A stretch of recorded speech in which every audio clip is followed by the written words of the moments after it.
Metro রেলে headphone বা earphone ছাড়া মোবাইলের স্পিকারে ভিডিও দেখা কিংবা গান শোনার অভ্যাস থাকলে এবার গুনতে হতে পারে মোটা অঙ্কের জরিমানা। ভারতে কার্যকর হওয়া নতুন আইনে এ ধরনের আচরণের জন্য সর্বোচ্চ ২,৫০০ রুপি জরিমানার বিধান রাখা হয়েছে। মেট্রো রেলওয়ে আইন ২০০২ সংশোধন করে জনবিশ্বাস সংশোধনী আইন ২০২৬-এর আওতায় নতুন এ বিধান কার্যকর হয়েছে। গত ১৯ জুন থেকে নিয়মটি কার্যকর হলেও শুরুতে বেঙ্গালুরু ও চেন্নাই মেট্রোতে কঠোরভাবে এটি বাস্তবায়ন করা হচ্ছে। তবে Bengaluru metro rail corporation limited BMRCL জানিয়েছে আইনটি দেশের সব মেট্রো পরিষেবার ক্ষেত্রেই প্রযোজ্য।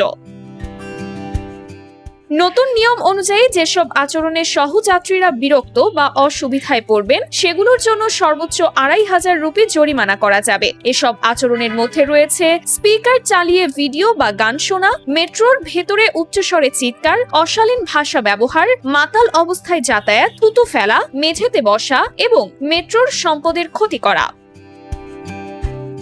বেঙ্গালুরু মেট্রো কর্তৃপক্ষের তথ্য অনুযায়ী ২০২৫-২৬ অর্থ বছরে প্রায় ৫৭,০০০ যাত্রীকে স্পিকারে গান বা ভিডিও চালানোর কারণে সতর্ক করা হয়েছিল।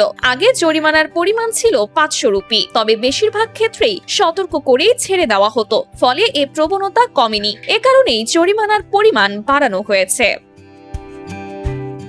নতুন আইনে মেট্রো এলাকায় অন্যান্য অপরাধের শাস্তিও কঠোর করা হয়েছে। অনুমতি ছাড়া পোস্টার বা ব্যানার লাগানো, বিক্ষোভ করা, নিষিদ্ধ এলাকায় প্রবেশ, মেট্রো ট্র্যাকে ওঠা, ভুয়া টিকিট বা পাস ব্যবহার এবং সরকারি নোটিশ বিকৃত করার মতো অপরাধে ৫,০০০ থেকে সর্বোচ্চ ২৫,০০০ রুপি পর্যন্ত জরিমানার বিধান রাখা হয়েছে।